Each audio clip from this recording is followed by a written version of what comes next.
So you can just say like your name, your age, whatever you want to say about yourself. And say like, hi, I'm Taty. Okay, hello, I am Taty. I'm 21. Woohoo. Senior at Bard, theater major, and I'm black, in case you didn't notice. Perfect.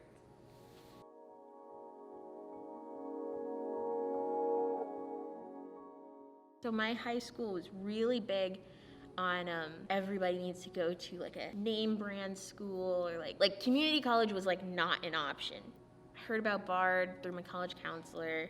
I did IDP. I did the one-day acceptance thing, and I didn't get in. When I got the deferred email, I sobbed for like 2 days because I was like, Bard was my first choice and everything. It was so like sad. And like a couple people who were from my high school who applied to Bard, they got in early, and I was just sitting here like, I have to wait for regular decision. But then my mom was like, oh, it's because all the people who got in early, they can pay for it. They're rich and they're white. Don't be like too sad about that. And then I got the call from BOP saying like, apply, and I'm here. The real ones, we still call it BOP, formerly known as the Bard Educational Opportunities Program. It's basically like the Bard system, like you have an advisor, your mentor, et cetera, very specific for folks of color and low-income folks. And you have to apply, you get in or you don't, but they cover full tuition, they give you book money. It was interesting because, I applied to BOP and like got in, and part of me felt so guilty. The best way I could describe it is like white guilt, but it wasn't white guilt, obviously, because I'm not white. My high school was a private high school, predominantly white, in like, I call it fake New Haven, around the corner from Yale. And then I came into BOP summer, and it was like everybody was on such a different level. I was like, wow, I'm very privileged to have gone to my high school, but I also was like, there's such a disconnect between me and people who look like me. Because I was like around all these white people, and I was just kind of taking it. And then I come here, and it was a huge culture shock for me, just being around the BOP people for like those first 2 weeks before LNT. And I was like, wow, like I am so like disconnected from my own blackness. And then all these white people, they're all coming from their rich ass, like, white high schools and stuff. And I'm like, oh no, and a lot of them remind me of people I went to high school with. This is what I was surrounded by for 4 years? Oh my goodness. And then 2 weeks after that, then all the white people came. Definite culture shock for me. Like it was 2 culture shocks in a row. I'm Nilaja Sun, a playwright, a solo performer, most known for my solo work called No Child, which was about my life as a teaching artist, going into a school in the South Bronx and teaching theater, which I still do even when I'm here at Bard. I'm also known for traveling around the world with my solo work. I have a doctorate. Can you believe this? I'm an honorary doctorate. I have an honorary doctorate degree from Franklin and Marshall College, my alma mater. The reason why I say that is because when I was your age, when I was a senior, I had a senior playwriting project that I had to create. I had all black and brown characters, and no one could do my play. Why? Because I was the only actor of color. So guess what happened? I wrote the whole thing myself, and I, performed the whole thing myself. And that was the beginning of my solo career. So I say all of that because even when you feel like you've been dealt a million blows, and you feel like you're in the quote-unquote worst school for a person of color, sometimes there is an opportunity. If you can open your mind to see that opportunity, it is possible.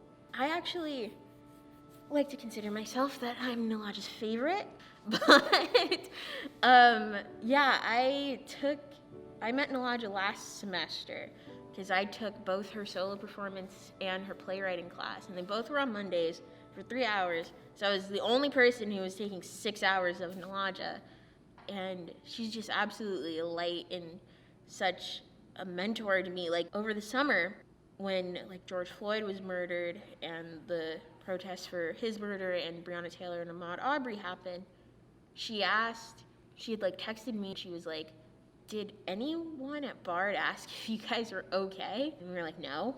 they didn't. You're the only one who's reached out to any of us.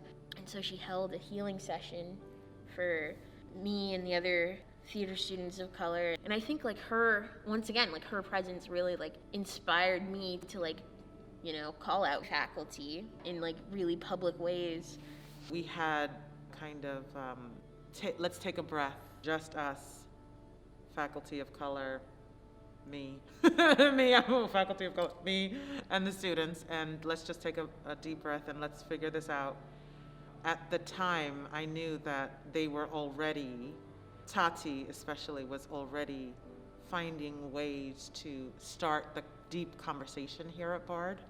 And so there was no break for Taty all summer. No break for Ty, Faith, Morgan. Somebody made a group chat one day, and we were talking about what the protests mean as like theater people and like how we can move forward, because obviously we can't keep pushing like we were before, like just ignoring race, and also what that means specifically at Bard. And then from there, the idea for the reading group happened, the Black Playwright reading group, and an email went out to advising faculty in the theater program, and it was like just pure, like not pure anger, just like so much frustration. So that email went out and didn't get any responses. From there, the idea of a forum came. Called out the Fisher Center, and then me and Ty met with Miriam and Gideon, and we were like, we need a forum with like, because alums are angry, current students are frustrated, and they were like, yeah. And then they didn't have that forum. They had their own version of a forum and split up alums and current students, and I was like, absolutely not. So at the beginning of the current students forum, I was like, you know, you literally aren't listening to us. You know, fast forward to this semester, like my directing seminar class, especially at the beginning, like every 2 seconds they want to have like a little mini forum, and I'm the only Black person / person of color in that class, period. Everyone else is white, including the professor. And after a forum, our professor goes like, oh, who wants to recount what happened in the forum? And everybody kind of like looked at me, and I was like, absolutely not. I ran the forum. Absolutely not. A couple classes after that, we had to talk about directing Black bodies, and I was traumatized, and like no one cared, and I was like having to explain my lived experience to all these white people, and then I was like, I can't do it. And I was like, you know, it's because during directing seminar, I'm just like surrounded by all these white people, but then in forums, I like literally like will catch myself like when I'm saying something, getting nervous and tightening up, I'll look at Nilaja and I'll be like, okay, I can keep going with exactly what I'm saying. They're doing work that should have already been done at Bard. They're doing the kind of restorative justice that PhDs are doing while they're trying to be students, while they're trying to be sons and daughters. It's too much work that they're doing, and they're doing it every single day. Mental health wise, so I'm mentally ill, like diagnosed mentally ill, and this has probably been the most like solid my mental health has been, but it's also been the worst, which is like weird. Doing all this work, it's like extremely exhausting.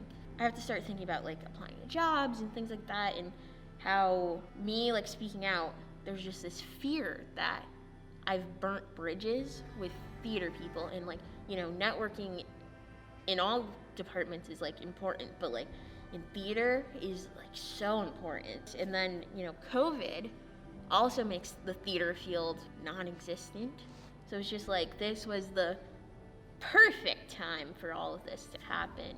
But weirdly, my mental health has been like steady. And I think, like, you know, because of Nilaja being like, you know, when she'll notice that I'm like freaking out, she'll be like, let's have a healing session. Whereas like all my professors in the past, I'll just silently freak out. But like Nilaja understands. But it doesn't feel like senior year at all, because I'm constantly staring at my computer. Like one day I was on Zoom over the summer for 18 hours straight. I have back problems anyway, and that was just like absolutely awful. And then I'll get like eye fatigue, and I'm like, they should literally compensate for the fact that I am in physical pain, emotional pain, but then also like compensation is just like not enough. like what Nilaja said today in class, like they're abusing us. And just like taking advantage of the fact that we're willing to do this work. I crafted this course called The Black Experience in American Theater even before the summer of 2020, which I'm glad I did, because it was like I was forecasting the fact that we really in the theater and performance department need some serious healing. Because the thing about students, but the thing about our audiences too, they're oddly telepathic. So I can have all these feelings, not tell you, but Hakima, you're reading it all in everything I do. Because all you're doing is staring at me for most of the, you know what I'm saying? That's all you, so you have nothing else to do but read my energy, and energy is, I talk about energy all the time, don't I? Yes. Yes. And so, and I talk to my white students about, I know you're feeling shame, I know you're feeling guilt, you're feeling it right now, but I need for you to come up right now and get up to acceptance, because there's no listening when you feel shame and guilt. I don't know why the work hasn't been done yet. Honestly, I don't. I have a sense that it has something to do with upbringing. If you walk around only seeing people who look like you and hearing negative information about people who are different, that's very meaningful, very meaningful. If you hear a us against them argument, or if you hear the kind of argument of, I don't see race, but boy, do you see your parents seeing race, when a black man is coming towards you and your mother shuffles you away. In a very quiet way, your mom is expressing her fear. And she's not saying it, but you feel that fear. You feel that deep fear.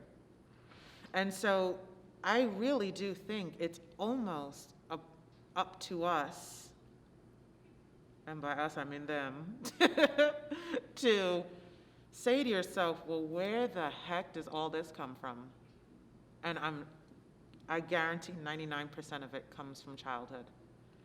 Now, can you change that? Absolutely. Why haven't you done the work? Maybe it's too painful, but it has to be done, because your students of color are really struggling because you won't do that work.